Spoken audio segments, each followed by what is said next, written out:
CM KCR గారు తీసుకున్న ఈ అవినీతి పైన చర్యలు తీసుకుంటా అంటున్నారు. సో ఇది మేము స్వాగతిస్తున్నాం. అంటే ఒక పని జరగాలంటే ఒక గవర్నమెంట్ కార్యాలయానికి వెళ్తే 5 రోజులు జరాల్సింది నెలల తరబడి జరుగుతుంది. ఈ ప్రభుత్వం కాకుండా మిగతా అంటే కాంగ్రెస్ ఉంది, అంతకుముందు టీడీపీ గవర్నమెంట్ ఉంది. ఆ గవర్నమెంట్ తీసుకోవాల్సిన నిర్ణయం ఇప్పుడు కేసీఆర్ గారు ముందుకు వచ్చి ఒక చరిత్రాత్మక నిర్ణయం తీసుకున్నారు. దీన్ని మేము స్వాగతిస్తున్నాం. ఈ అవినీతి అనేది భారత్లో ఒక సంప్రదాయం, ఆచారంగా మారిపోయింది. మనం చూస్తున్నాం చిన్న స్థాయి ఉద్యోగుల నుండి పెద్ద స్థాయి ఉద్యోగుల వరకు ప్రతి ఒక్కరిలో అవినీతి అవినీతి అవినీతి. ఇంతకుముందు ఎన్నో అవినీతి నిరోధక చట్టాలను తీసుకొచ్చింది ప్రభుత్వం, కానీ దాన్ని అంటే కరెక్ట్గా సమర్థించలేకపోవడం వలన అవి అక్కడనే కొట్టివేయడం జరిగింది. కేసీఆర్ గారు తీసుకున్న నిర్ణయం సరైనదే. అది కొందరికి సరైనది అనిపించచ్చు, కొందరికి సరికానిది అనిపించచ్చు. కానీ ముందు అవినీతిని మార్పు చేయాలంటే ముందు మనలో మనం మారాలి.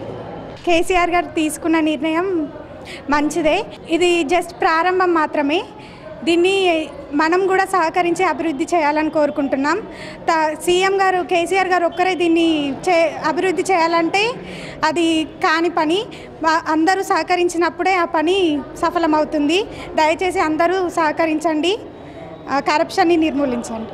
రెవెన్యూ దాంట్లో క్యాస్ట్ పరంగా కానీ ఏదో ఒక సర్టిఫికేట్ పరంగా చూసినట్లయినా మనకు చాలా రోజులు తిరగాల్సిన అవసరం ఉంటుండే. సమయానికి అధికారులు దొరకకపోవడం లేదా ఏదో మీటింగ్లకు వెళ్ళిపోవడం అలా చూసినట్టయితే ఇప్పటికీ చూస్తే కొంచెం మన సీఎం గారు చేసిన దానివల్ల చూసినట్లయితే ఇప్పుడు కొంతగా మెరుగుపడింది. అయినా ఇంకా కొంచెం కావాల్సింది ఉంది.